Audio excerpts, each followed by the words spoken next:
next week. And there we go. And so with that, Jeff and Joel, I will turn it over to you both here.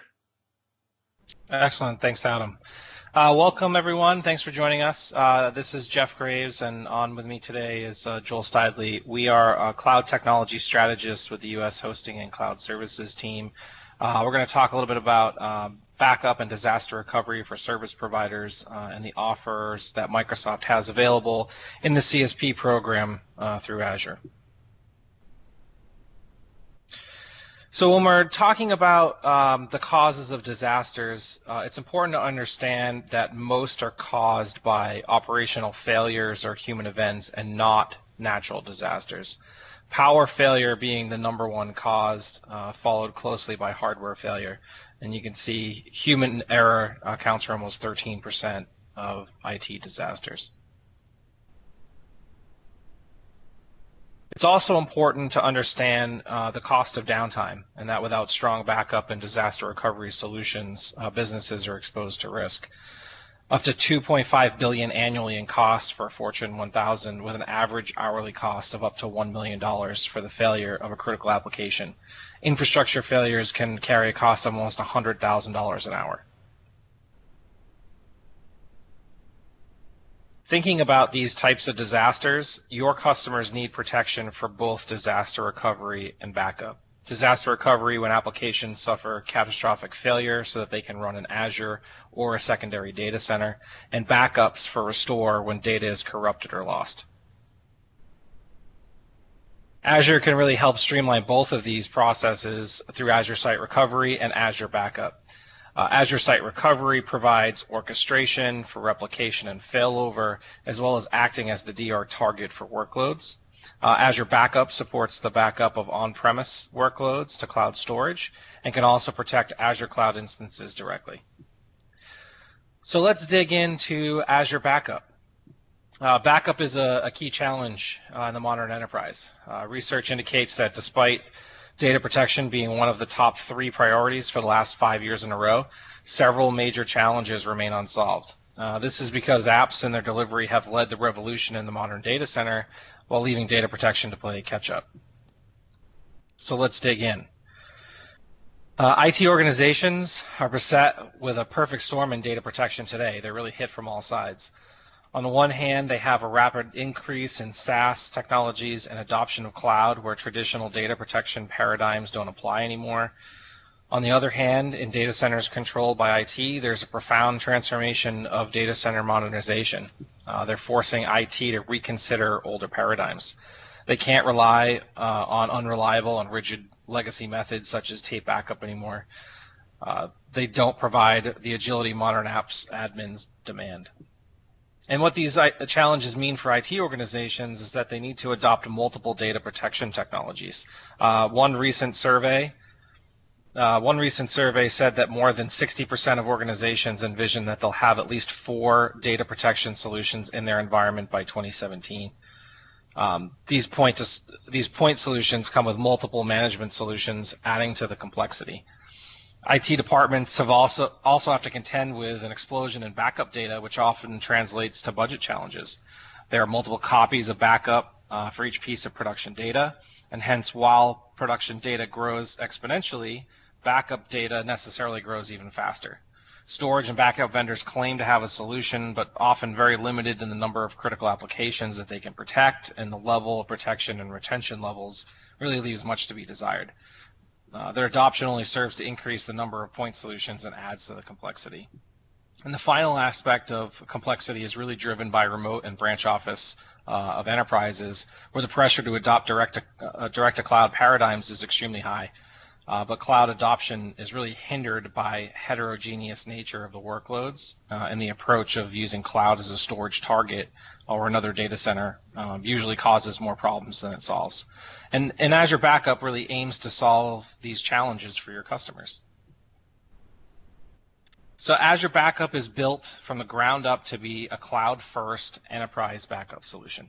And as such, it's designed to be simple by providing you 80% of the functionality you're used to, 20% of the cost and complexity of your existing solution.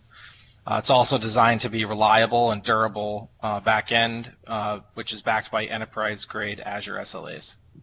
So Azure Backup is simple and reliable. You get support for backups across your heterogeneous environment, all managed and stored in Azure. Simplified item level restore for most enterprise applications, and backed by enterprise-grade SLAs. Azure Backup is cost-effective. You get extremely cost-effective long-term retention with protected instance-based billing. And Azure-based management, instance cost grows linearly with the applications, VMs, and storage utilization. And lastly, Azure Backup is secure and scalable. You get the peace of mind with enterprise-grade security and encryption. Data never leaves the customer premises unencrypted. And you get to make use of the infinite scale of Azure to back up all of your assets and then eliminate your offsite tape rotation. Azure Backup achieves all of this by taking a fresh look at data protection domain and wondering, what would a cloud-first data protection for modern enterprise look like?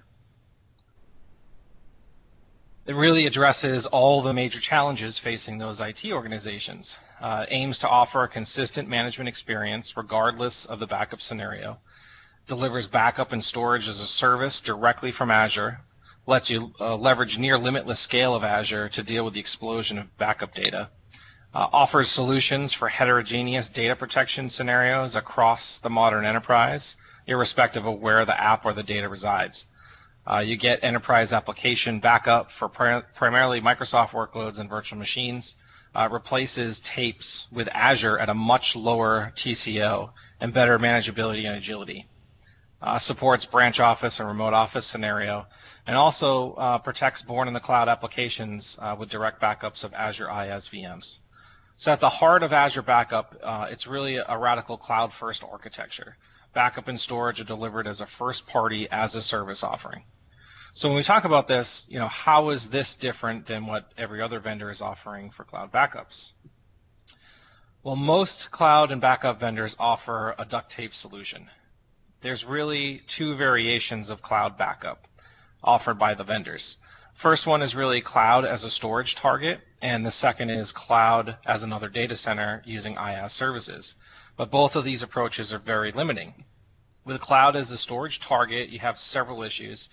Treats cloud as another dumb storage target, which means restoring anything usually requires you to bring down that whole image. It does nothing to prevent infrastructure and multi-point management sprawl on premises. Perpetuates licensing issues and increases total cost of ownership of the solution. And typically, it's a complex multi-vendor solution. And while cloud as another data center is not a superior alternative either, it means customers have to make use of expensive cloud IaaS to host traditional backup software. You're limited by any limitations imposed on cloud IaaS itself in terms of scale. And usually, it's a multi-vendor solution, increasing the complexity of the solution. In contrast, we take a radically simplified approach where Microsoft delivers the whole solution as a service. As it's a first-class SaaS offering, customers need not maintain any infrastructure, resulting in minimal maintenance for the backup solution. Allows for intelligence on the backup data, such as with item-level restores from cloud, and enables customers to achieve true cloud scale.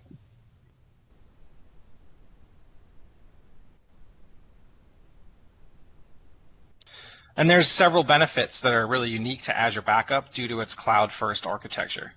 So as it's a first-class SaaS offering, customers don't need to maintain any of the infrastructure, which really results in minimal maintenance for the backup solution. The storage and backup are delivered directly as a service offer, backed by enterprise-grade SLA. There's no compute, no storage, or network maintenance required by the customer. Greatly simplifies consumption-based licensing, which makes it extremely simple to consume. Azure Backup also brings intelligent restores, bringing the agility of cloud computing to the world of data protection. Secondly, Azure Backup is really designed to be cost-effective for both long-term retention and operational recovery. For long-term retention, you get pay-as-you-go for the commodity blob storage, and you pay only for the front-end costs associated with the Azure Backup instances. Finally, with the Azure service offering, you can really achieve true cloud scale. You get Azure Backup really delivers that 99-year retention using that grandfather father-son backup scheme.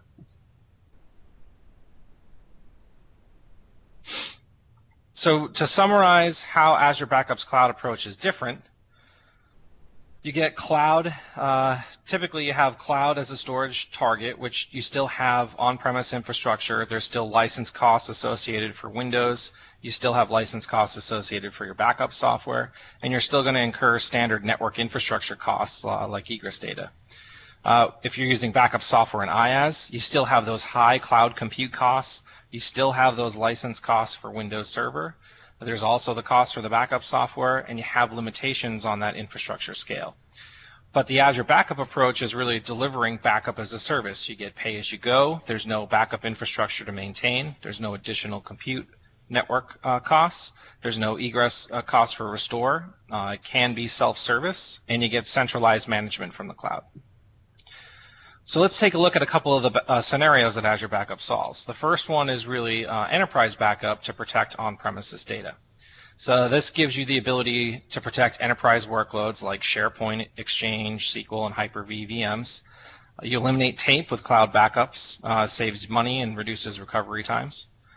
You can leverage infinitely scalable backups that can accommodate any data size, volume, or type. You can back up branch offices to the cloud. You can meet regulatory compliance requirements with long-term retention. And most importantly, you can offer managed backup services.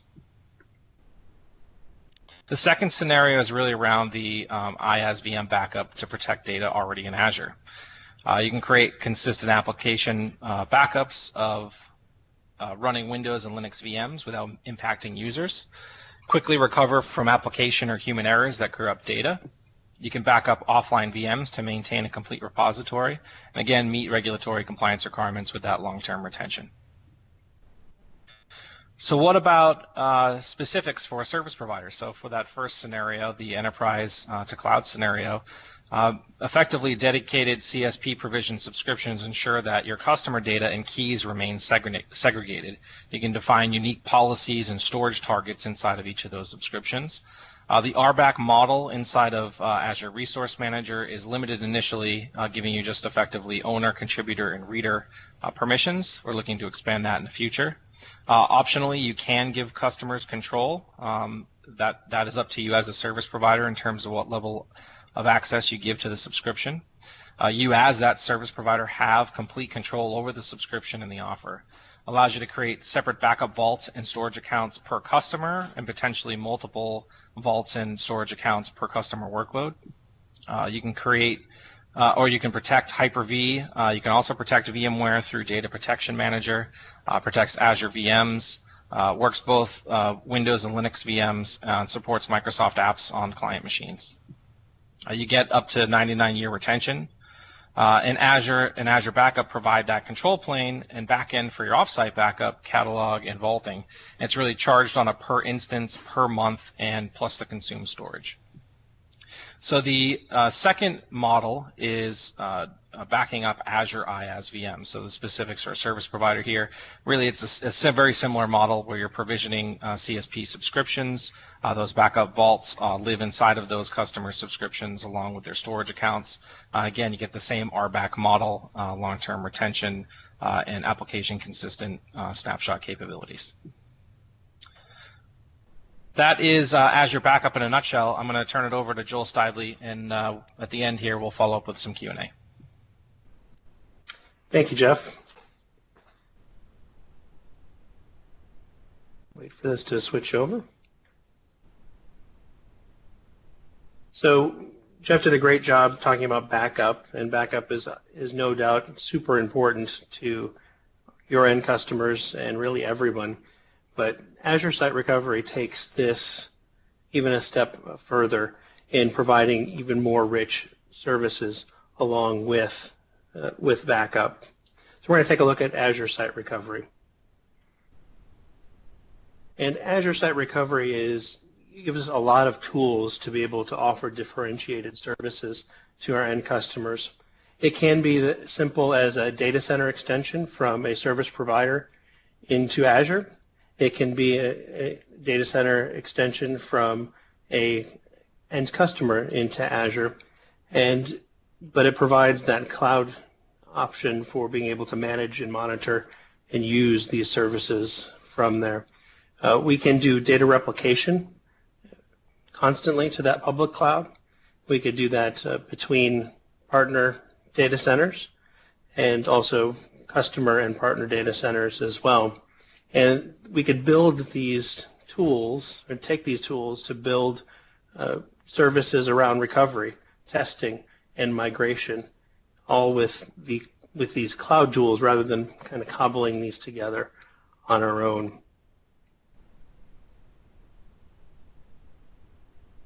So we can do migrations. So if we have an application that needs to be migrated to the cloud, we can do a one-stop migration from on-premises to the cloud, or from your data center to Azure in order to get the service over there. But we could also do continuous replication so that we could fail over and fail back our services so they could live in the most appropriate data center, whether it's one that's functioning or if we're using dev test scenarios or we're just doing for migration. With ASR, we get multiple scenarios and tools. So as we go through this information, think about the tools and how they could be leveraged within your portfolio of services. With this, we can do automated virtual machine level replication and failover. So we're actually doing log-based replication between locations. We have recovery point objectives that could be down to seconds with a recovery time of just minutes rather than days and days of being able to restore data into another location and ship hardware and travel and all of those things. We could do both planned and unplanned failover in this as well. We have orchestrated recovery plans so that we could control how a disaster would be recovered from, or testing for a disaster would be recovered for. And we can also fail back. So if we have a failure and we recover into Azure or into our secondary site, there's actually the ability to go back to our original site rather than just failing and then having to rebuild the whole solution in order to recover into our original site. We can do impact-free test failovers. So we can test and make sure that this is working as many times as we need to. Don't you think that's something that your customers would want to pay for? And we can use these tools, ASR tools, to do migrations because the migrations start charging on day 32 for these tools. We can use these tools to do migrations of workloads. And we can also create test copies in Azure. So if we have a running application, we can replicate and create a full fidelity test environment so that we could be able to do dev testing or other sorts of tests against our true production environment and configuration.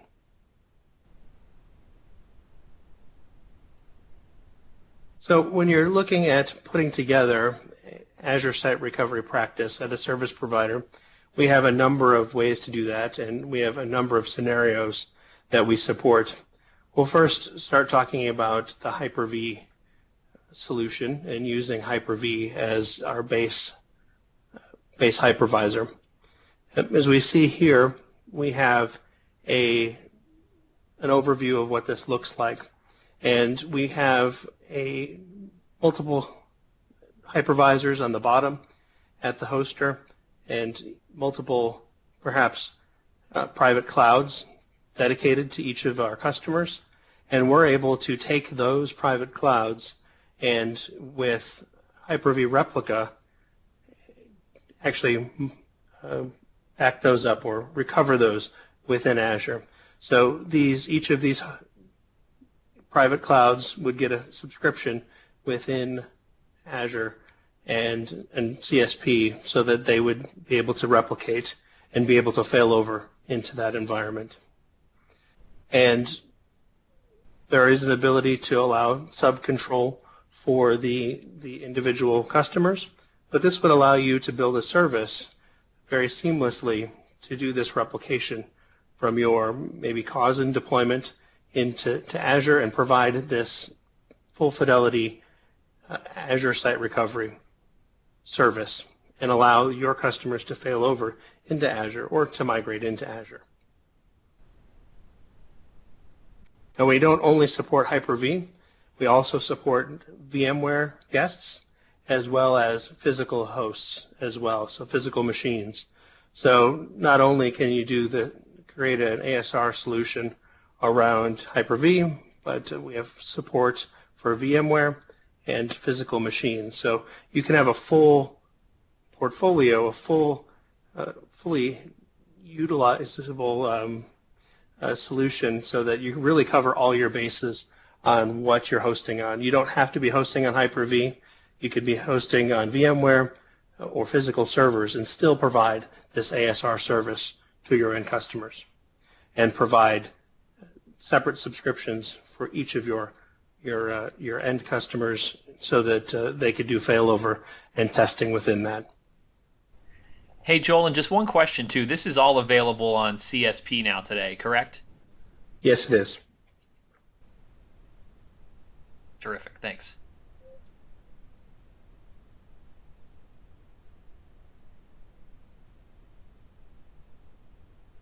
There's also the ability not only to go from just your customer's data center to Azure or from your data center to Azure, we could also do other data centers as well. So you could go from Hyper-V to Hyper-V or physical to physical in different data centers as well using this.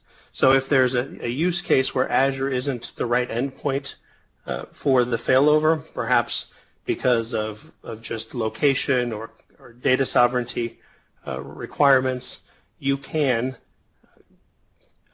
do and create and use ASR to do replication between two non-Azure data centers, and using those same technologies and using those same source and end hosts or guests. So we could do that with Hyper-V and VMware and physical servers as well. So that gives you yet another tool to add to your environment and to be able to do these orchestrations and to do these failovers.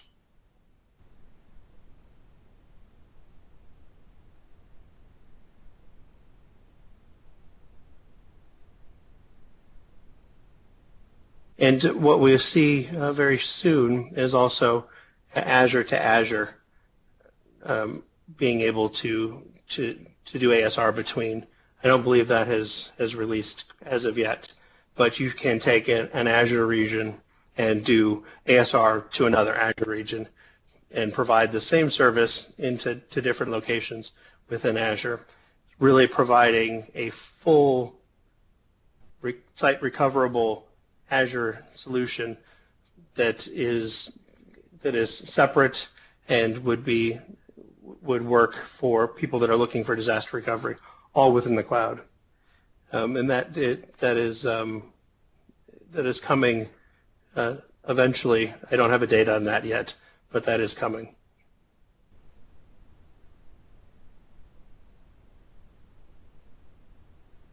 So also we can use this to do dev test, as mentioned a little bit earlier, and we can do that with being able to take your applications that you have running either on premises or elsewhere and create a backup copy, a disaster recovery copy with multiple recovery points that we could roll back to.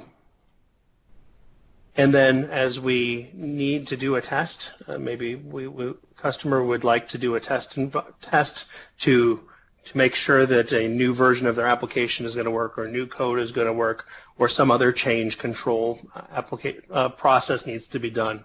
Well, they could take a point-in-time copy of their site recovery information and restore that into a restricted access environment to run through their tests to make sure that it's going to work when they do that live.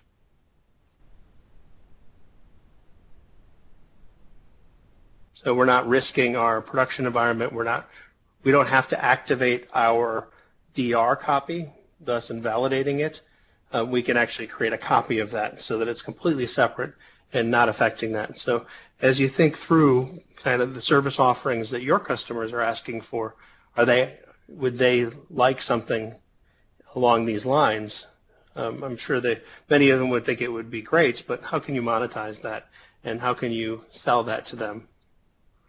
And as we think about building what this service and these offerings to your end customers, you need to think about these and see what makes sense.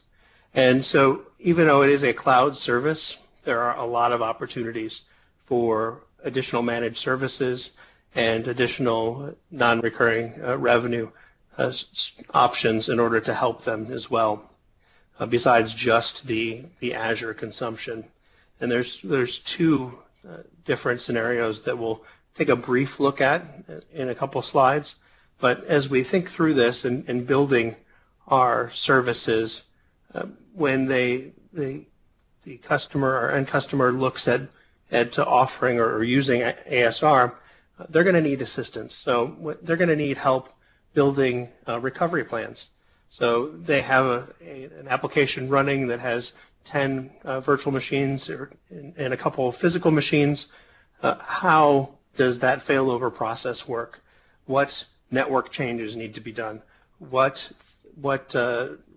other changes need to happen in order to make sure the application comes up correctly on the other side? Perhaps it's a domain-based application, so you need to make sure your domain controllers are up first. So as a service provider, you can help customize those plans. And generally, as you go through and do a few of these, you're going to have a suite or a filing cabinet of plans and scripts that will be able to be reused each time with little customization so that you can continue to do that. Customers are also going to need network design. They're going to need to figure out what networks are going to need to be configured in Azure. Are there going to be changes that need to happen on their premises or in your cloud environment to make this work? Are they going to need ExpressRoute? Can we upsell them to ExpressRoute in order to make sure that their 200 VM environment can be properly replicated and failed over within their RTO and RPO guidelines? We also have additional services that can be added on to our ASR offering. Traffic Manager is something that is going to be used quite heavily, most likely, because you're going to want to load balance or fail over traffic from one location to another. You'll have networking, of course. You'll have automation in order to help orchestrate the failover or other situations that come up as during the administration of this. There'll also be disaster recovery guidance that will be needed, or people may want. Perhaps they want an assisted failover twice a year in order to ensure that their failover works.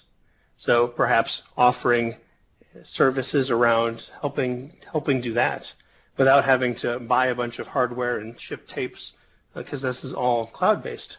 So it's your time to help do that, as well as some Azure consumption as well.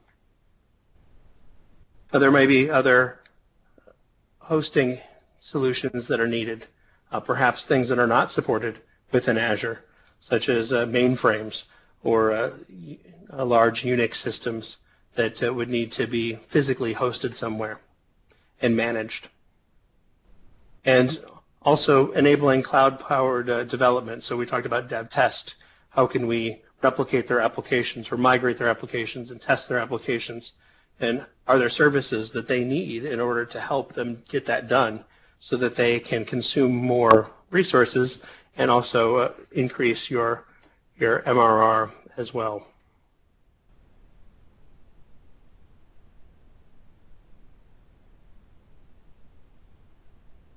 So this is really a massive opportunity.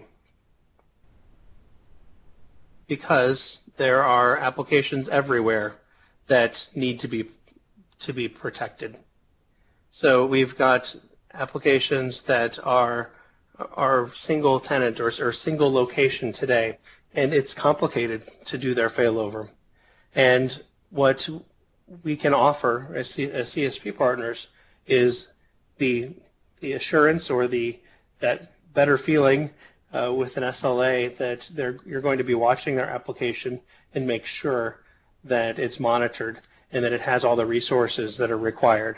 So if there is a failure, that it is protected and can be failed over and running again in another location.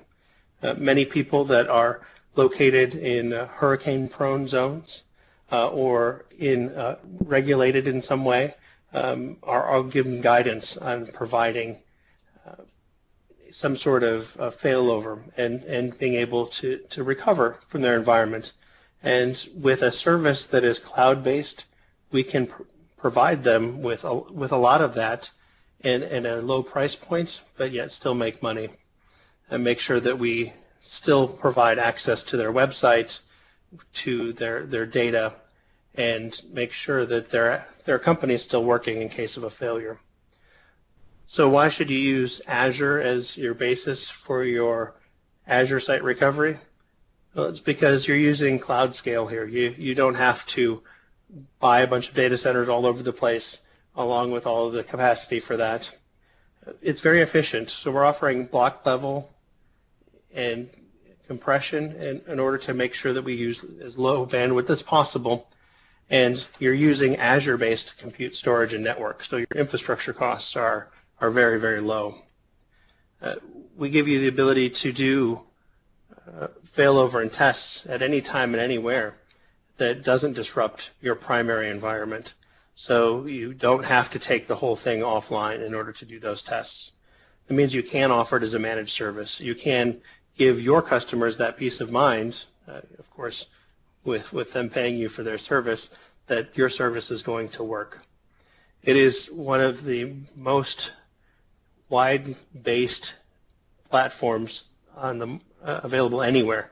We can do Windows, Linux, Microsoft applications, Oracle, SAP, and we also do VMware and physical servers and Hyper-V. It is secure. The traffic is encrypted. And if you've been in a disaster recovery business before or had to create disaster recovery solutions before, it can be a complicated solution.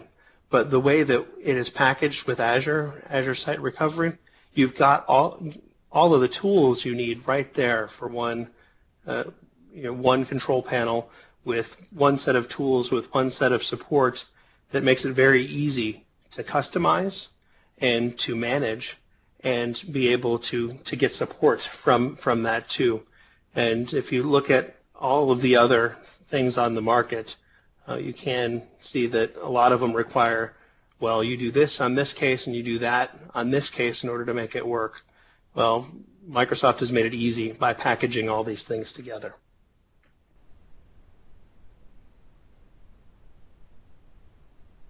Let's take a look at two scenarios briefly and how you can build a service around this. We won't get too far into the specifics here, but you'll be able to review this at another time. But we look at the right-hand side with this scenario where we have a customer that is hosting their application in a partner data center, and they would like to use ASR to replicate that into Azure for failover. This application has, I think, about 30 virtual machines, and they're using Hyper-V to do the hosting there. On the bottom left of the right-hand side, we see that there's about a little bit less than $3,000 of Azure spend for the ASR services. So that's going to include ASR, network, and storage, and all the things that are required to run that service. And then there's going to be managed services that are layered on top of that. So we're going to add in the management for what the service provider, the CSP provider, is going to do. So they're going to do billing. They're going to do basic monitoring of the service that's up, and they're going to help as per fee to do any sort of business continuity services.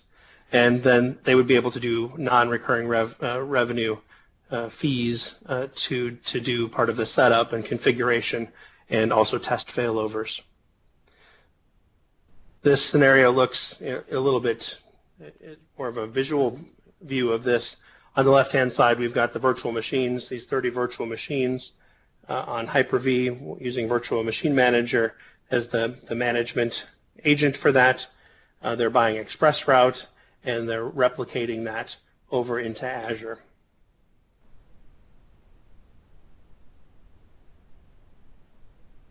Our second scenario is around backup and using Data Protection Manager or Azure Backup Server to replicate or to back up into Azure.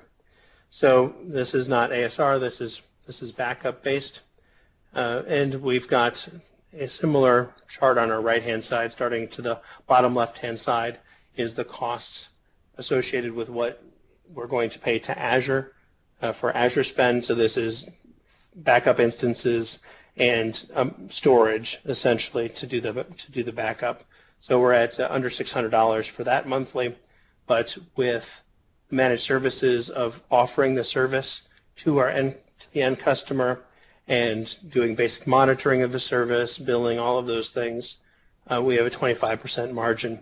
And this is again without pushing additional services on that or doing any other non-recurring revenue tasks in order as part of setup or test recoveries or anything like that. Another view of this, a more visual view of what that solution looks like. In the partner data center, we've got DPM doing the backups of those virtual machines, and then replication of that over to the other location with Data Protection Manager.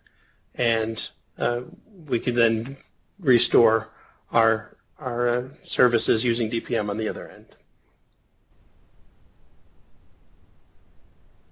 So where can you get more information on this? I'm not sure that if you can click on these links. The Cloud Platform University online has some great resources there. Microsoft Virtual Academy, also a great location to find additional resources and get some very specialized training on recovery services. And we also have a third-party partner that has written some training around ASR and backup that you could leverage and work with.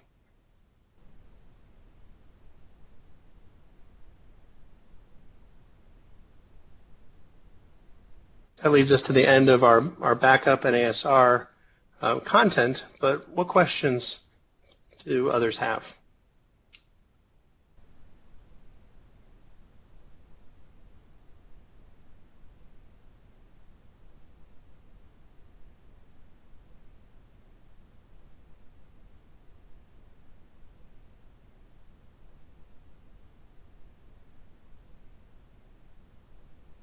Free to type your questions in the conversation window as you have been. Looks like there's been some great conversations there. More than happy to answer any other questions that you have or some thoughts that you might have on offering these as services to your end customers, any hurdles that you may see.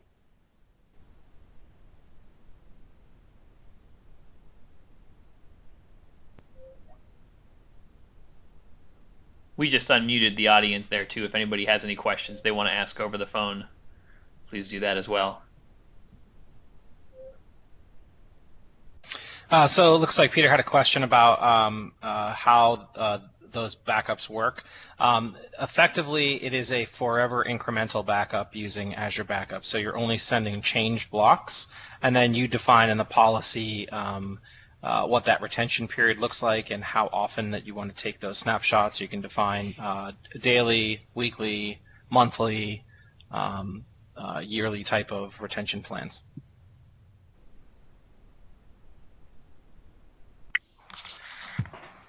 That makes sense. Thanks. Ryan had a question about offering System Center licensing via CSP. We don't have any information around any licensing changes that will be upcoming. Traditionally, System Centers licensed through SPLA and Azure, and the things that we're discussing today would be licensed through the CSP program. Also, a question about being able to centrally manage Azure Backup without DPM or Azure Backup Server. Absolutely, Azure Backup Server is not required in order to be able to leverage Azure Backup. You can use the interface directly in the Azure portal to be able to configure and maintain those backups. Restores would happen locally at each protected instance for file-based backups. Instance level backups would be of Azure VMs would be managed through the Azure interface.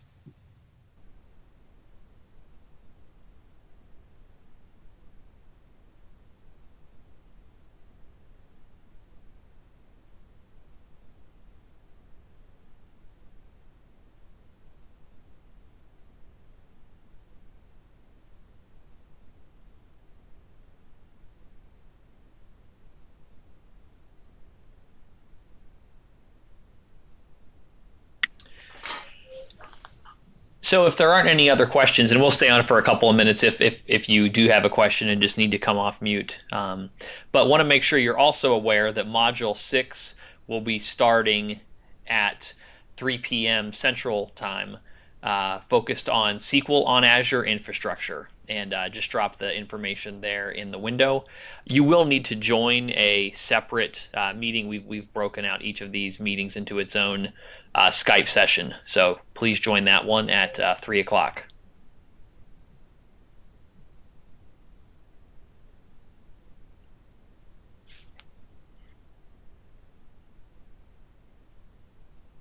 I have a quick question about the sessions in general. Are you planning on offering these in the future, like every 6 months or something? Because they've been really useful. Hey, that's great to hear, Ben. I'm glad you shared that with us. Yes, we're trying to figure out how do we scale this and continue to do something like this on an ongoing fashion. We've had the Azure CSP office hours as well, and we're continuing those through the remainder of June, and then we'll look to figure out how do we do that in July with the start of our new fiscal year as well. But absolutely, our goal is to really build a community here across the CSP partners, specifically focused on Azure, that we can try and engage and make sure you know where to come for specific help.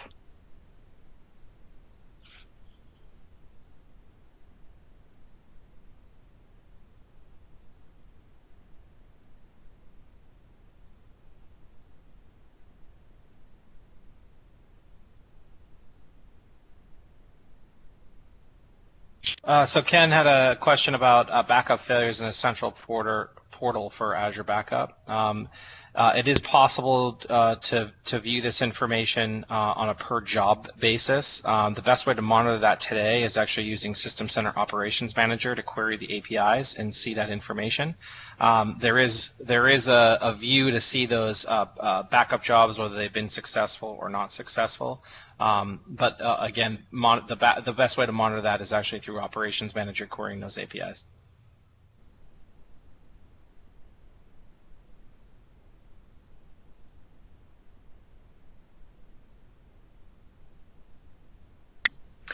I also just dropped an email in there. Many of you may have it or be familiar, but that FY16 Azure CSP at Microsoft is a distribution group that we monitor internally. And if you have any questions specifically where you're never sure to go, you can always send those there as well. We will also be posting the recording of this and all of the sessions throughout the day early next week.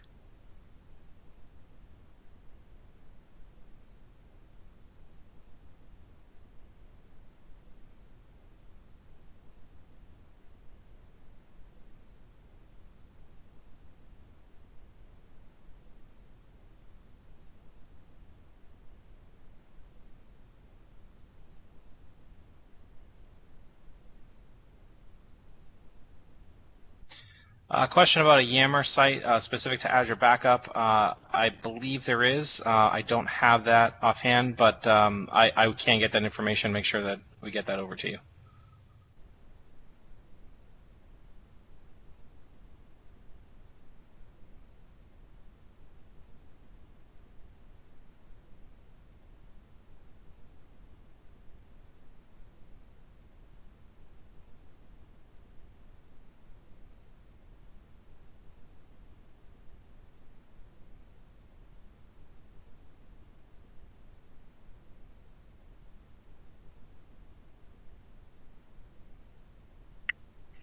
Hey, Ben, could you elaborate on that question in terms of sharing the groups in the main Yammer site? Sorry, I was not quite clear on that one.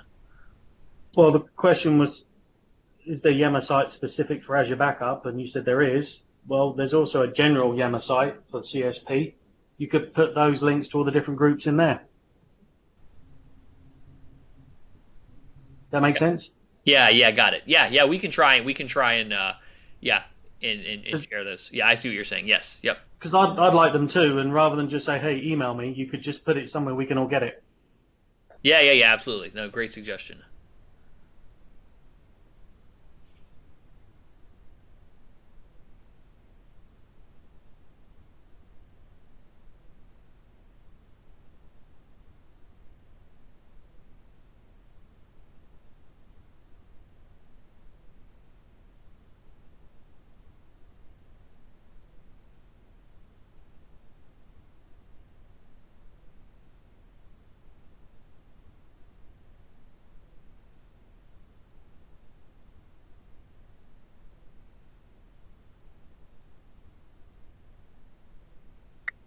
Hey, Joel, you have that link in the deck here, correct? Can you just copy that link out of the deck and put that in for the actual Yes. Yammer CSP site? Okay, thanks.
So Ryan, there for the office hours, those are every other Friday, actually at 12 p.m. Pacific time. So we just wrapped up that in parallel with this session here today.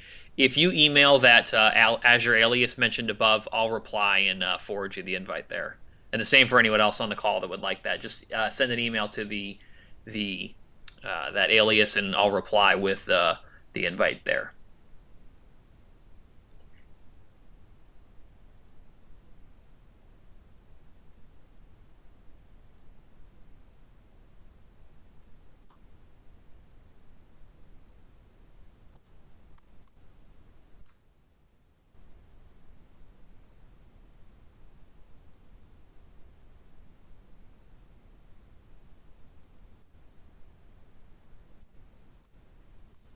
Any other last questions before we wrap up?